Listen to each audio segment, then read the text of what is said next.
السلام علیکم ورحمۃ اللہ وبرکاتہ۔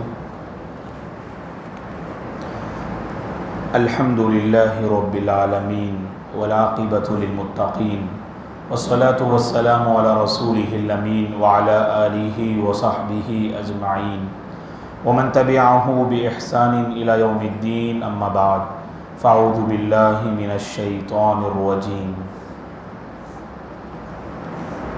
وَإِذْ قَالُوا اللَّهُمَّ إِن كَانَ هَذَا هُوَ الْحَقَّ مِنْ عِندِكَ فَأَمْطِرْ عَلَيْنَا حِجَارَةً مِنَ السَّمَاءِ أَوْ ائْتِنَا بِعَذَابٍ أَلِيمٍ۔ قابل احترام حضرات و خواتین، اللہ تبارک و تعالیٰ کا بے پناہ شکر و احسان ہے۔ نماز عشاء کے بعد حسب معمول ہفتے میں ایک مرتبہ ہم سیرت کی اس کلاس میں جمع ہوتے ہیں، تو دوبارہ آج کی اس کلاس میں پروردگار نے ہم سب کو جمع ہونے کا سنہرا موقع عطا کیا۔ اس پر ہم اللہ تبارک و تعالیٰ کا شکر بجا لاتے ہیں اور اللہ سے دعا کرتے ہیں کہ نعمت جو اللہ تبارک و تعالیٰ نے ہم سب کو عطا کی ہے، جیسے اب ہم اس کی قدر کر رہے ہیں، ایسے ہی اس طرح کی مبارک مجلسوں کی قدر کرنے کی اللہ ہم سب کو توفیق عطا فرمائے۔ اب تمام حضرات و خواتین سے ہم ایک اپیل کرتے ہیں کہ آج کل موسم بڑی تیزی کے ساتھ بدل رہا ہے۔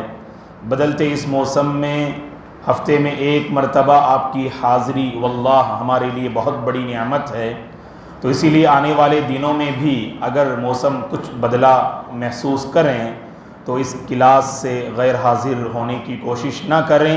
یہ بڑی مبارک مجلس ہے، حاضر ہوں، کچھ تکلیف کو برداشت کریں۔ یاد رکھیں کہ آپ جو کچھ اس کلاس کی خاطر قربانی پیش کریں گے آپ ماجور ہوں گے، اللہ تعالیٰ عظیم اجر و ثواب سے آپ کو مالا مال فرمائے گا باذن اللہ۔ گفتگو شروع کرنے سے قبل، اس سے پہلے کی کلاس میں ہم نے چند سوالات کیے، الحمدللہ صحیح جوابات بھی ہمیں موصول ہوئے۔ انشاءاللہ کلاس کی آخر میں ہم انعام لینے والوں کے نام اعلان کریں گے اور ان کی خدمت میں ہم انعام کو پیش کریں گے۔ اس سے پہلے کی کلاس میں جو ہم نے سوال کیا اس کے صحیح جوابات، ہم نے پوچھا ابو لہب کا اصل نام کیا ہے، تو جواب ہے عبد العزیٰ، بیوی کا نام ام جمیل، اور جس غلام کو ابو جہل نے مارا ابو ام الفضل رضی اللہ عنہا کے غلام ابو رافع رضی اللہ عنہ، اور ابو لہب جس بیماری میں وفات پاتا ہے اس بیماری کا نام عدسہ ہے۔ اپنی گفتگو شروع کرنے سے قبل ایک اور سوال آپ حضرات و خواتین کی خدمت میں، خواتین سے خصوصاً گزارش ہے کہ صحیح جواب جاننے والے وہاں پر موجود جو چٹھی ہے اس میں صحیح جواب لکھ کر دیں اور نام بھی صحیح لکھا کریں تاکہ ہمیں انعام دینے میں جو ہے آسانی ہو۔ سوال یہ ہے، اس سے پہلے ہم نے آپ حضرات و خواتین کی خدمت میں کہا کہ رسول اللہ صلی اللہ علیہ وسلم کی پھوپھیاں، آپ کی جو پھوپھی ہیں ان کے نام ہم نے ذکر کیے اور کہا کہ اللہ کے نبی کی 6 پھوپھیاں ہیں، تو ان میں سے 4 پھوپھی کے نام ذکر کیجئے۔ اور قابل توجہ بات یہ ہونی چاہیے ان 6 پھوپھیوں میں وہ کون سی پھوپھی ہیں جنہوں نے اسلام کو قبول کیا۔ بقیہ 2 کے بارے میں اختلاف ہے، ایک پھوپھی کے بارے میں سارے علماء کا اتفاق ہے کہ انہوں نے اسلام قبول کیا۔ 4 نام لکھتے ہوئے اس پھوپھی کا نام ضرور لکھا کیجئے اور بریکٹ میں لکھیے کہ وہ مسلمان ہیں۔ سوال سمجھ گئے؟ پھوپھی کے 6 نام ہم نے بتایا، 4 نام لکھنا ہے اور ایک وہ کون سی پھوپھی ہیں جنہوں نے اسلام کو قبول کیا۔ چلیے آگے بڑھتے ہیں۔ رسول اللہ صلی اللہ علیہ وسلم نے جب لوگوں کے سامنے کھلم کھلا دعوت کو پیش کیا تو آئے دن مسلمانوں کی تعداد میں اضافہ ہوا، الحمدللہ۔ روز بروز مسلمان الحمدللہ لوگوں میں بڑی تعداد میں نظر آنے لگے۔ مشرکین مکہ کو یہ بات ہضم ہونے والی نہ تھی، اس لیے انہوں نے اللہ کے نبی اور مسلمانوں سے عام لوگوں کو روکنے کے لیے بہت ساری سازشیں کی اور بہت ساری کوششیں کی کہ لوگ اللہ کے نبی اور مسلمانوں کے قریب نہ ہو پائیں۔ تو انہوں نے جو سازشیں کی ان میں سے چند سازشوں کا ذکر میں نے آپ کے سامنے کیا۔ جیسے سب سے پہلی جو سازش مشرکین مکہ نے کی اللہ کے نبی سے لوگوں کو روکنے کے لیے ابو طالب سے جا کر شکایت کی۔ اور دوسری سازش کیا ہے؟ جب ابو طالب نے اپنے بھتیجے محمد کو اس کام سے نہیں روکا تو اس کے بعد دوبارہ حاضر ہوئے بعض مشرکین مکہ کفار قریش ابو طالب کی خدمت میں، اور ابو طالب کو انہوں نے دھمکی دی اور کہا کہ اے ابو طالب، اگر آپ نے اپنے بھتیجے کو دعوت دین سے نہیں روکا تو ہم آپ کو اور آپ کے بھتیجے کو نہیں چھوڑیں گے، ایک لشکر لے کر آئیں گے، تمہارا بھی ہم مقابلہ کریں گے، تمہارے بھتیجے کا بھی ہم مقابلہ کریں گے، یا تو تم اور تمہارے بھتیجے دونوں ناکام اور دونوں شکست اور دونوں کی جان چلی جائے گی، یا تو ہماری جان چلی جائے گی، ہم مقابلہ کرنے کے لیے تیار ہیں۔ اس طرح مشرکین مکہ نے ابو طالب کو دھمکی دی، یہ دوسری سازش تھی۔ اور تیسری سازش کیا ہے؟ یہ بھی بہت اہم سازش ہے، قرآن مجید میں اللہ تعالیٰ نے بہت سارے مقامات پر اس سازش کو ذکر کیا۔ وہ تیسری سازش کیا ہے؟ جھوٹے جھوٹے الزامات وہ اللہ کے نبی کو دینے لگے، صحابہ کو دینے لگے۔ جیسا کہ قرآن مجید کو پڑھتے ہیں، اللہ تعالیٰ نے اس تیسری سازش کو ذکر کرتے ہوئے کہا وَقَالُوا يَا أَيُّهَا الَّذِي نُزِّلَ عَلَيْهِ الذِّكْرُ إِنَّهُ لَمَجْنُونَ، انہوں نے کہا، مشرکین نے، جس شخص پر قرآن کو اتارا جا رہا ہے یہ پاگل اور مجنون ہے۔ اور ایک دوسری آیت میں اللہ نے کہا وَعَجِبُوا أَن جَاءَهُم مُنذِرٌ مِّنْهُمْ فَقَالَ الْكَافِرُونَ هَذَا سَاحِرٌ كَذَّابٌ۔ یہ مشرکین مکہ تعجب میں پڑ گئے، یہ مشرکین مکہ تعجب میں پڑ گئے۔ انہی میں سے ایک ڈرانے والا آیا، یعنی رسول اللہ صلی اللہ علیہ وسلم، تو ان کافروں نے کہا، مشرکوں نے کہا اللہ کے نبی کے متعلق یہ جادوگر ہیں اور یہ بہت زیادہ جھوٹ بولنے والے ہیں۔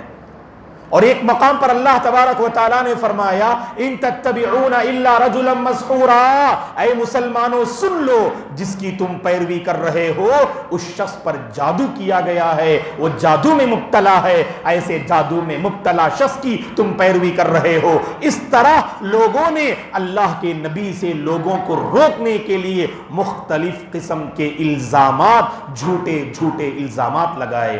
کبھی مجنون کہا، کبھی جادوگر کہا، کبھی جھوٹا کہا، کبھی شاعر کہا، کبھی کاہن کہا، مختلف باتیں انہوں نے اللہ کے نبی کے متعلق کہی۔ اور یہاں پر ایک بات میں نے آپ کے سامنے عرض کیا تھا، حج کا موسم قریب تھا اور دنیا بھر کے لوگ حج کا فریضہ انجام دینے کے لیے مکہ کا رخ کرنے والے تھے۔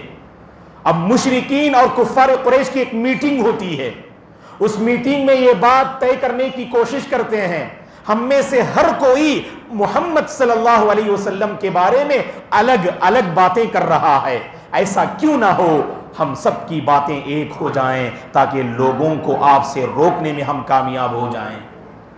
کہا کہ کیا کہنا چاہیے؟ ولید بن مغیرہ نے اس مجلس کی جو ہے کمانڈری کی، اس مجلس کی اس نے صدارت کی۔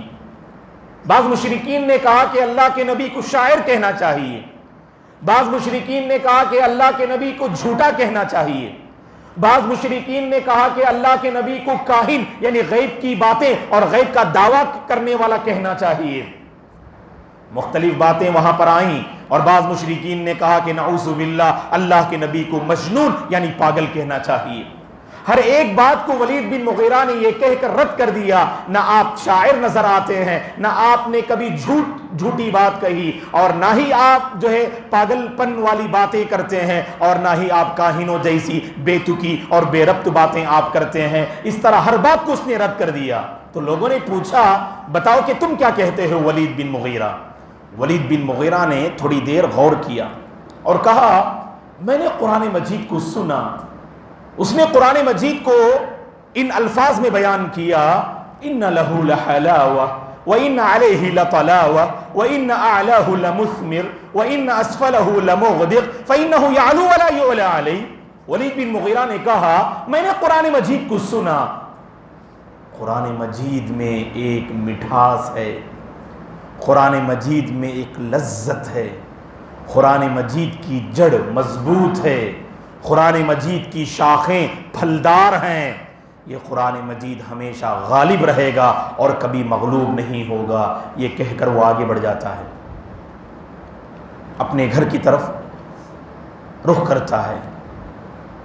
ادھر مشرکین مکہ میں یہ بات پھیل گئی کہ ولید بن مغیرہ بددین ہو گیا، کیونکہ میں نے آپ سے کہا تھا کہ مشرکین مکہ اس شخص کو کہتے تھے جو اسلام قبول کر لے اور اپنے آباء و اجداد کی بت پرستی کو چھوڑ دے، وہ کہتے تھے فلاں بندے نے بددینی کو اختیار کر لیا، یعنی اپنا اصلی دین چھوڑ دیا۔ لوگوں نے کہا ولید بن مغیرہ بددین ہو گیا۔ ابو جہل جاتا ہے اور ولید بن مغیرہ کو ورغلاتے ہوئے کہتا ہے، اے ولید، ہم نے تمہارے بارے میں ایسا سوچا نہیں کہ تم محمد اور اس کے ساتھیوں کے ٹکڑوں کی خاطر، چند ٹکڑوں کی خاطر اپنا اصلی دین تم بیچ دو گے۔ ہم نے کبھی تمہارے بارے میں ایسے خیال کیا ہی نہیں۔ طیش میں آتا ہے، غصے میں آتا ہے ولید بن مغیرہ اور ابو جہل سے کہنے لگتا ہے، کیا تم نے یہ سمجھ رکھا ہے کہ محمد اور اس کے ساتھیوں کے چند ٹکڑوں کی خاطر میں اپنا دین بدل لوں گا؟ کبھی میں اپنا حقیقی یعنی آباء و اجداد کا دین کبھی میں چھوڑ نہیں سکتا۔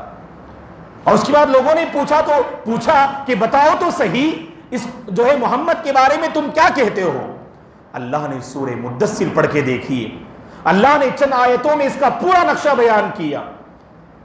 انہ فکر وقدر فقتل کیف قدر ثم قتل کیف قدر ثم نظر ثم عبس وبصر ثم ادبر واستکبر۔ اللہ تعالیٰ نے اس پورے نقشے کو ان آیات کریمہ میں بیان کیا، اس نے غور کیا، بہت زیادہ اندازہ لگانے کی اس نے کوشش کی، اور اس کے بعد اللہ تعالیٰ فرماتے ہیں اللہ تعالیٰ کی پھٹکار ہو، اللہ کی لعنت ہو، اس ولید بن مغیرہ نے کیسی بات اس نے سوچی۔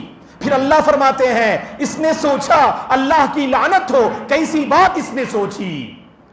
آگے بڑھنے لگا، پیچھے ہٹنے لگا، تکبر کرنے لگا، اپنے چہرے کو بنانے لگا۔ یہ سب کرنے کے بعد آخر میں اس نے کہا مجھے لگتا ہے کہ یہ جادو ہے اور اللہ کے نبی محمد جادوگر ہیں۔ یہ قرآن مجید جادو والی کتاب ہے اور محمد جادوگر ہیں، کیونکہ ہم نے دیکھا کہ محمد پر جو بھی ایمان لائے، محمد شوہر اور بیوی کے درمیان جدائی ڈال دیتے ہیں، باپ اور بیٹے کے درمیان جدائی ڈال دیتے ہیں، آقا اور غلام کے درمیان جدائی ڈال دیتے ہیں۔ اس نے کہا کہ یہ جادوگری کا کام ہے، ہم سب اللہ کے نبی کو یعنی محمد کو جادوگر کہتے ہیں۔ اللہ تعالیٰ نے ان آیات کریمہ میں دو سزائیں بیان کی۔ قیامت کے دن ولید بن مغیرہ کا بہت بھیانک انجام ہوگا جہنم میں، اللہ ہم سب کی نار جہنم سے حفاظت فرمائے۔ وہ دو بھیانک انجام کیا ہوگا؟ پہلا بھیانک انجام غور سے سنیے، سعود نامی پہاڑ پر اللہ چڑھائیں گے، سعود نامی ایک پہاڑ پر اللہ تعالیٰ اسے چڑھائیں گے ولید بن مغیرہ کو اور اسے نیچے اتروائیں گے۔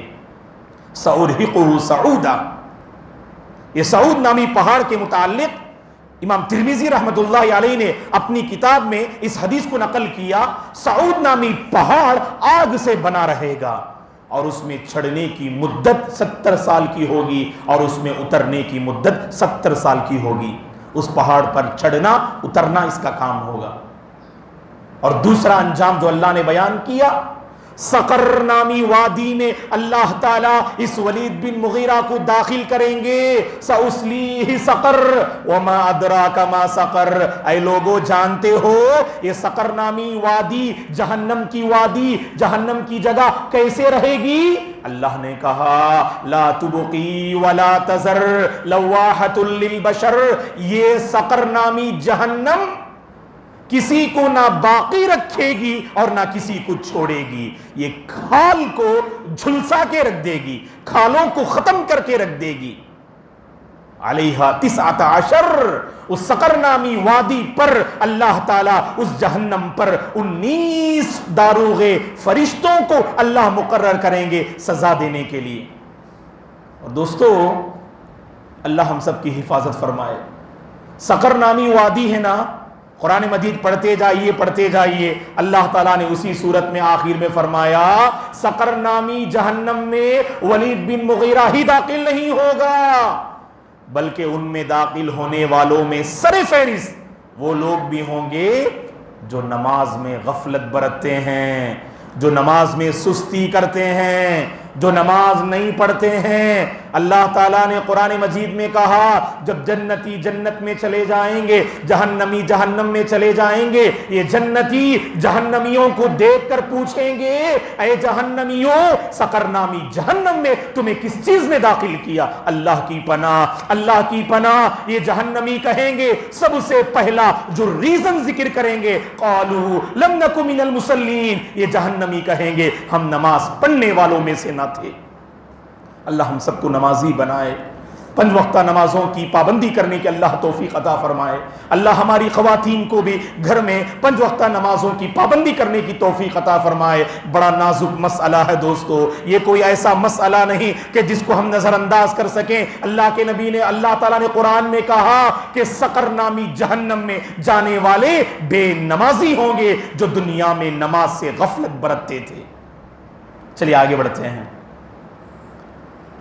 یہ ولید بن مغیرہ اس نے اللہ کے نبی کو جادوگر کہا. کہنے کا مقصود یہ ہے کہ لوگوں کو آپ سے دور رکھنے کے لیے انہوں نے یہ سازش رچی. وہ واقعی آپ کے ذہن میں ہوگا. قبیلے دوس کا سردار کون ہے؟ قبیلے دوس کے سردار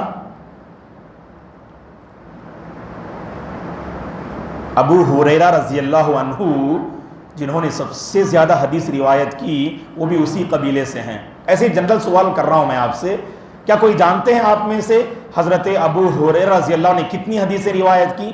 کبھی کہا تھا کہ شیخ میں کلاس میں؟ نہیں بولا شاید. اچھا چلیے نہیں بولا میں تو یاد رکھیے کبھی میں انشاءاللہ سوال کروں گا. سب سے زیادہ حدیث روایت کرنے والے کون سب سے حدیث روایت کرنے والے؟ نہیں، نبی صلی اللہ علیہ وسلم نہیں، اللہ کے نبی سے احادیث کو بیان کرنے والے صحابہ صحابیات میں سب سے زیادہ کون جو ہے حدیث کو بیان کرتے؟ ابو ہریرہ رضی اللہ عنہ. 5370 پر 4 حدیثیں وہ روایت کرتے ہیں. ذہن میں رکھو، کبھی پوچھوں گا میں، ٹھیک ہے؟ 5370 پر 4. چلیے ایک اور بھی میں بتا دیتا ہوں آپ کو.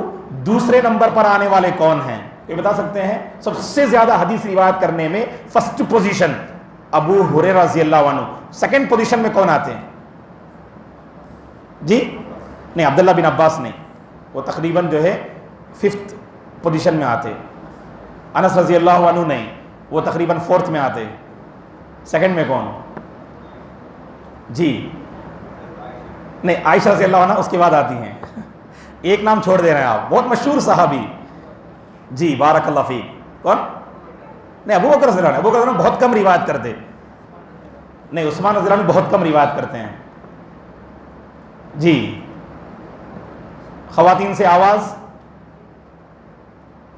عبداللہ بن عمر رضی اللہ عنہما ہے کہ نہیں؟ عبداللہ بن عمر رضی اللہ عنہما سب سے زیادہ احادیث روایت کرنے میں دوسرے نمبر پر آتے ہیں. 2630 حدیثیں آپ نے روایت کی. 2630 حدیثیں آپ نے روایت کی. یہ ذہن میں رکھیے آپ لوگ، ٹھیک ہے؟ پہلے نمبر پر ابو ہریرہ رضی اللہ عنہ 5370 پر 4. دوسرے نمبر پر حضرت ابن عمر رضی اللہ عنہما 2630. بقیہ تیسرے چوتھے نمبر پر انشاءاللہ اگلی کلاس میں. ایک ہی مرتبہ سب ذکر کر دیا تو پھر آپ پریشان ہو جائیں گے، پھر اگلی کلاس میں حاضر نہیں ہوں گے آپ. کیا مولانا بہت ساری باتیں بتا دیتے، ہم کہاں سے یاد رکھنا بول کر. 2 یاد رکھو بس انشاءاللہ. 5374 ابو ہریرہ رضی اللہ عنہ، 2630 ابن عمر رضی اللہ عنہما. انشاءاللہ کبھی میں سوال کروں گا، اگلے ہفتے سوال نہیں کروں گا، کبھی سوال کروں گا 2-3 ہفتے کے بعد. اچھی بات. چلیے، تو ابو ہریرہ رضی اللہ عنہ کا تعلق جس قبیلے سے تھا اس قبیلے کا نام دوس، دال واو سین، دوس. اس قبیلے کے جو سردار تھے مشہور صحابی ہے طفیل بن عمرو الدوسی رضی اللہ عنہ، جو اس قبیلے کے سردار تھے. وہ مکہ آتے ہیں. میں کہا نا جھوٹے جھوٹے الزامات لگا کر لوگوں کو اللہ کے نبی سے روکنے کی کوشش کرتے تھے، اس کی ایک مثال میں آپ کے حوالے کر رہا ہوں۔ طفیل بن عمر جو قبیلے دوس کے سردار تھے، مشرک تھے، جب مکہ آتے ہیں اپنا کوئی تجارتی معاملہ لے کر ان مشرکین مکہ سے بات کرنے کے لیے، جیسے ہی مکے میں داخل ہوتے ہیں ابو جہل وہاں پہنچ جاتا ہے اور دیگر امیہ بن خلف اور نضر بن حارث جیسے لوگ وہاں پہنچ جاتے ہیں، اور یہ لوگ طفیل بن عمرو سے کہتے ہیں اے طفیل تم تو بڑے عقل مند ہو، قوم کے سردار ہو، یہاں پر ایک شخص ہے جو لوگوں کے درمیان جدائی پیدا کرتا ہے، اس کا کلام ایسا ہے جس میں ایک جادو ہے، لہٰذا تم اس کے قریب بھٹکنا نہیں، اس کے کلام کو سننا نہیں۔ طفیل نے کہا کہ ٹھیک ہے، تمہارا بہت شکریہ، تم لوگوں نے مجھے جو ہے میری آنکھیں کھول دیں، یہ سمجھ کر جو ہے اس نے تسلی دے دی ان لوگوں کو۔ اس کے بعد طفیل آگے بڑھتے ہیں، وہ سوچتے ہیں ارے میں بھی تو ایک قبیلے کا سردار ہوں، میں بھی تو عقل مند ہوں، ان مشرکین مکہ کی باتوں پر میں کیوں آؤں؟ انہوں نے جس شخص کا ذکر کیا یعنی محمد، وہ کوئی کلام پڑھ کے سناتے ہیں، اس میں ایک جادوگری ہے، اس کے قریب بھٹکنا نہیں، ایسا کیوں نہ ہو ایک مرتبہ میں سن کے دیکھتا ہوں، اگر اچھی بات ہو میں قبول کرتا ہوں، اگر بری بات ہو میں اپنے آپ کو اس سے دور کر لوں گا۔ یہ سمجھ کر محمد صلی اللہ علیہ وسلم کو تلاش کرتے ہوئے طفیل جاتے ہیں۔ سبحان اللہ، ہدایت کا وقت آ چکا، اللہ کے نبی خانہ کعبہ کے پاس قرآن مجید پڑھ رہے ہوتے ہیں، تلاوت کر رہے ہوتے ہیں۔ طفیل بن عمر دور سے سننے کی کوشش کرتے ہیں، وہ آیات کریمہ آپ کے کانوں سے نہیں ٹکراتی ہیں، جب قریب ہوتے ہیں اللہ کے نبی کی اس تلاوت کو سننے کے لیے، سبحان اللہ، دل کے کانوں سے انہوں نے سننے کی کوشش کی تو اللہ کے نبی نے جو آیات کریمہ تلاوت کی، کانوں سے گزرتے ہوئے ان کے دل کی دنیا کو ان آیات کریمہ نے بدل دیا، دل میں روشنی آ گئی۔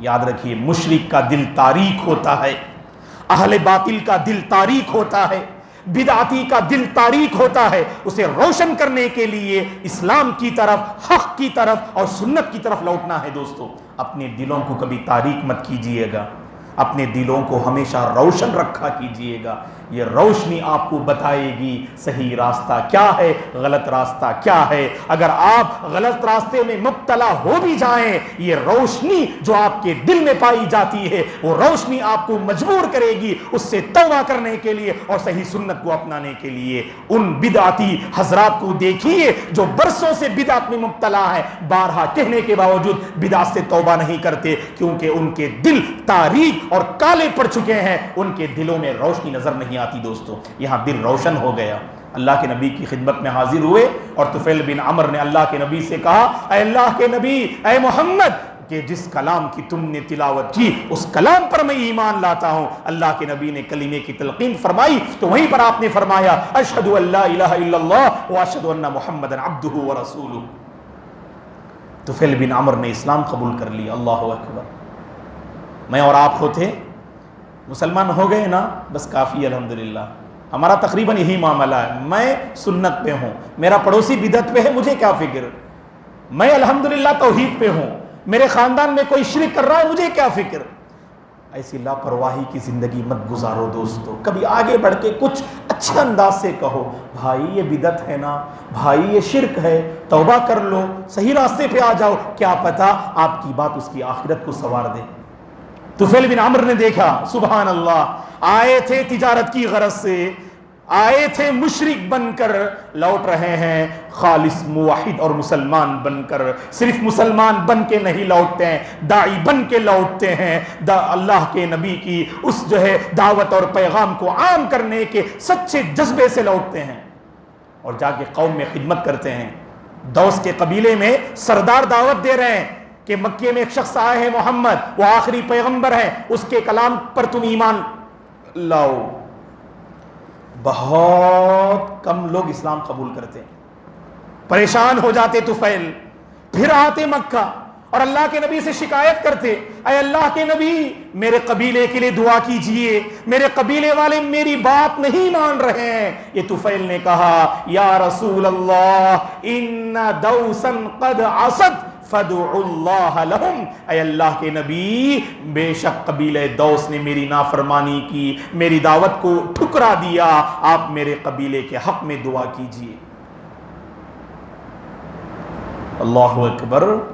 دعوت کا جو سچا جذبہ تھا، اپنی قوم کو ہدایت پر لانے کی جو سچی تڑپ تھی، اللہ کے نبی نے اس کو رکھ کر اللہ سے مانگا، اللہم اہدی دوسا وأتی بہم، اے اللہ دوس کو تو ہدایت دے اور اس کو میرے پاس مسلمان بنا کے لیا، اور کہا طفیل سے جاؤ اب تم جو ہے ان لوگوں کو اسلام کی طرف دعوت دو۔ جاتے ہیں اور دعوت دیتے ہیں، سبحان اللہ، مختصر سی مدت میں زبردست کامیابی ملتی ہے، اور قوم کی ایک بڑی تعداد کو لے کر جنہوں نے اسلام کو قبول کیا اللہ کے نبی کی خدمت میں آتے ہیں۔ تو دیکھیے گا دوستو، اسلام کو قبول کیا، ان کے اندر ایک جذبہ پیدا ہوا، ہم مسلمان ہیں، اسلام کے لیے کچھ کرنا ہے۔ یہ پیغام آج لیتے جائیے یہاں سے، ہم مسلمان ہیں، ہمیں اسلام کے لیے کچھ کرنا ہوگا انشاءاللہ۔ اپنی ذات پر بھی اسے اپلائی کرنا ہوگا، اپنے گھر والوں، رشتہ داروں، محلے والوں، پڑوسیوں، خاندان والوں کو بھی انشاءاللہ جو ہے اس پر لانے کی کوشش کرنی ہوگی انشاءاللہ۔ ٹھیک ہے، اسلام کے لیے کچھ کرنا ہے، یہ طفیل بن عمرو الدوسی سے ہمیں پیغام ملتا ہے۔ تو اب تک کتنے جو ہے میں نے سازشوں کو ذکر کیا جو مشرکین مکہ اللہ کے نبی کو روکنے کے لیے استعمال کرتے تھے۔ سب سے پہلے ابو طالب سے شکایت، اور دوسری سازش ابو طالب کو دھمکی دینے لگتے ہیں، اور تیسری سازش جھوٹے الزامات لگاتے ہیں، اور چوتھی سازش جسے میں ذکر کرتا ہوں اور اس کی تفصیل انشاءاللہ آئندہ کلاس میں بتاتا ہوں۔ چوتھی سازش یہ تھی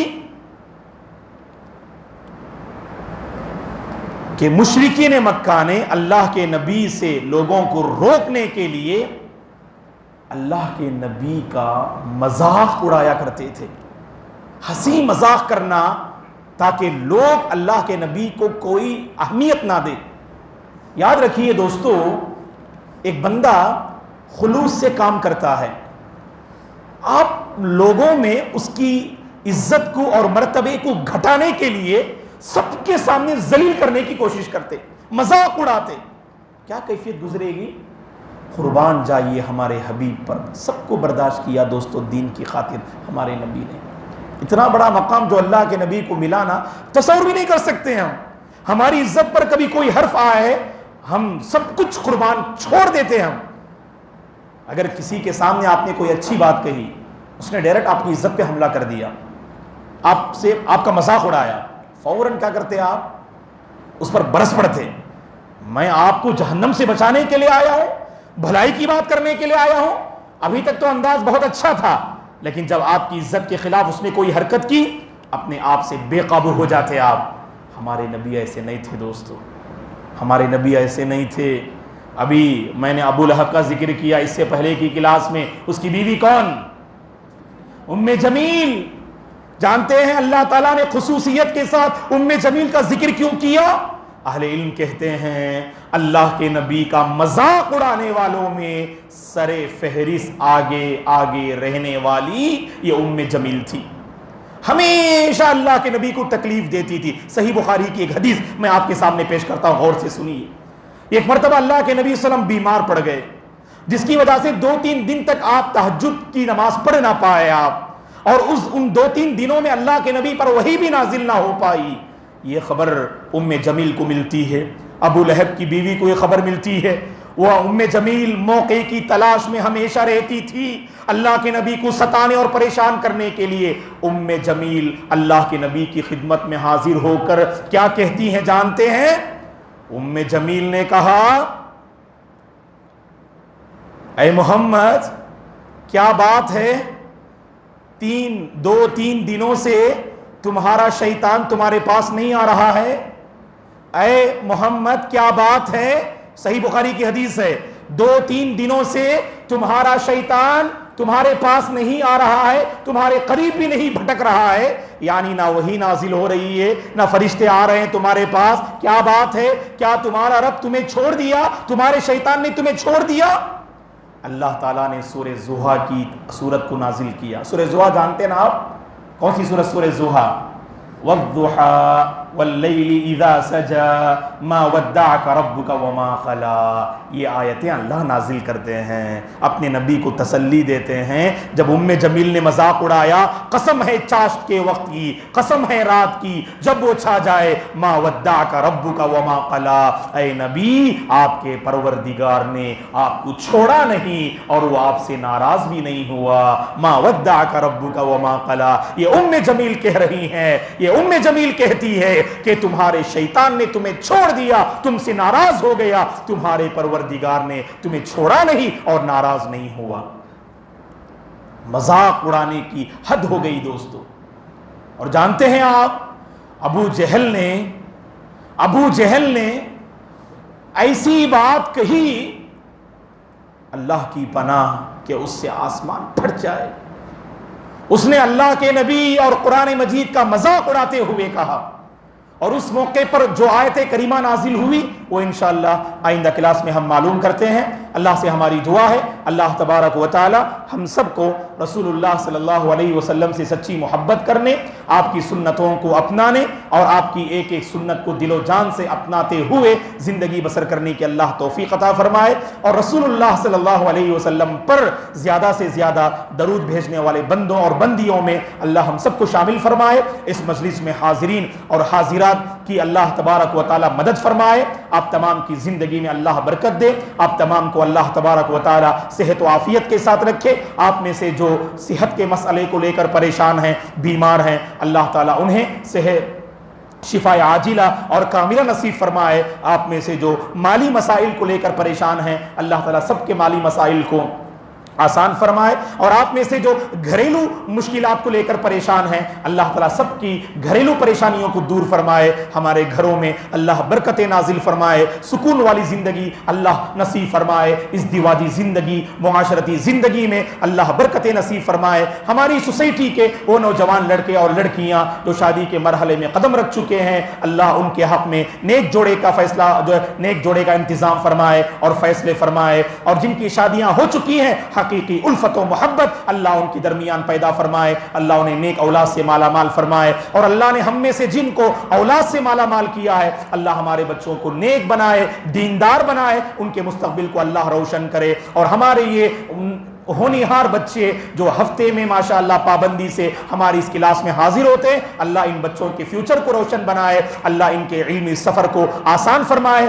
اللہ ان تمام بچوں کو ان کے اپنے والدین کی آنکھوں کی ٹھنڈک کا جو ہے سامان بنائے، ٹھنڈک کا ذریعہ بنائے. جب تک اللہ اس دنیا میں ہم سب کو باقی رکھے، دین پر باقی رکھے، اور اسی کے دین پر اللہ ہم سب کو خاتمہ نصیب فرمائے. آمین. جزاکم اللہ خیرا.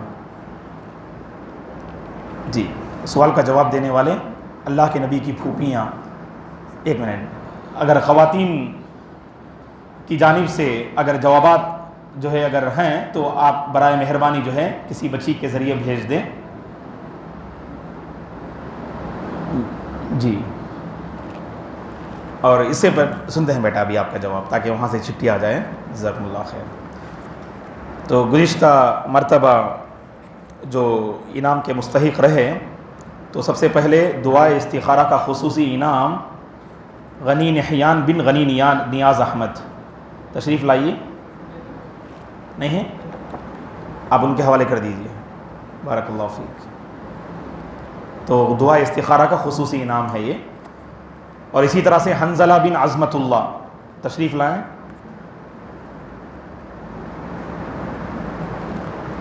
یہ بھی جو ہے دعا استخارہ کا، یہ بھی دعا کی کتاب ہے بیٹے، اس کو پڑھنا انشاءاللہ. ٹھیک ہے جی. اور دعا استخارہ کا خصوصی انعام شیخ ریان بن زبیر احمد.